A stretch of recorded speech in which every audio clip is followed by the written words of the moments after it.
Senior day, Julius. So just what's your emotions right now as you get ready to play final time as a Pirate? Emotions real high right now. Last college game in Dowdy Ficklin. It feels real surreal.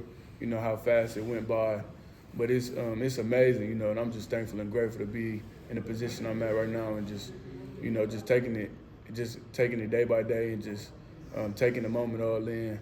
It's gonna be an amazing day on Saturday. Coming out of Blinn, how much did you know about ECU at that time? And then, do you feel like you're officially a Pirate now, always with relish this place? Oh yeah, coming out of Blinn, I didn't know nothing at all. I'm from Ohio, and I always knew about the Midwest teams and like deep Southern teams. But when I did my research at Blinn, I found great things about East Carolina. And it immediately just draw me closer to the program. And in the recruiting process, I didn't take a visit up here to East Carolina. I did a virtual visit while it was COVID. So coming up here was really off of just prayers and, just a lot of thought. And it's been nothing but amazing down here. Do you feel like you kind of identify with this place? You play with a chip on your shoulder, and you were somewhat overlooked as a recruit. So you feel like you kind of identify with ECU? Oh yeah, I definitely feel like I identify with ECU. And my father, he always tell me that. He said when he looks at back on the old ECU and how the players play with a lot of grit and a lot of passion, he said it just remind him of me. Like he was like, this is the perfect program for you. Like, just this is the one for you, and this is where you're supposed to be at. How much does it mean to you to get to play, your last game with ECU at Dowdy? Oh, it's real amazing to be able to play my last game at Dowdy. Especially away game wouldn't have been as special. So just being able to play the last game in the stadium is going to be real amazing. To be able to experience that. To be able to take all the emotions in and be able to see my family, walk out there with my family on senior day. It's just been a long journey, but everything's been amazing.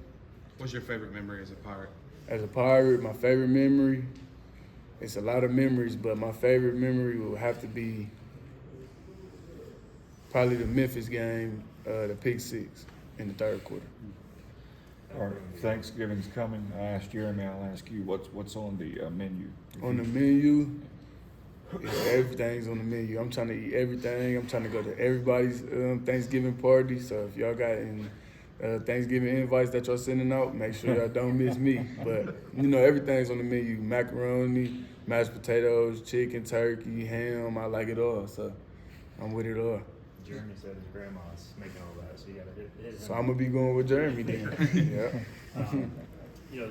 It's going to be emotional Saturday. You play with emotion. How do you try to bottle it up and use it the right way, and not let it kind of, overtake you on senior day? You got to really balance it, or even in life, you can't be an emotional human being, all like that, because you got to really balance it, throughout life. And I feel like sports taught me that, like, you got to be focused and play with emotion, but you can't let emotion take over you. You got to balance the two. So Saturday, I'm gonna just treat it like another game. Even though it's the last game, of my college career. It's not the last game of my football career. So, but it's gonna be a good experience, and I'm gonna just go out there and have fun with my brothers one last time. And I'm just proud of my teammates, and just it's gonna be the last time I go out there and play with them boys. So I just want to give them my all out there on Saturday. You mentioned walking out with your family and what that's going to be like, and then obviously you have to flip the switch. Have you ever had an event in your life where you've had to flip the switch that drastically from those emotions to be that focused in such a short amount of time? I feel like I've been in a lot of situations like that. Really, one that I could pinpoint was probably like homecoming in high school. I got homecoming king, and then I had to go back after halftime and play the rest of the game. And I think it was a tied-up game. So, things like that. And then, it's always things in life that where you might be emotional, but then you got to switch back. I feel like every game is like that. Before every game, it's real emotional, and then you got to switch right now. So it's like you just got to balance those two things, like I said previously. Did y'all win the homecoming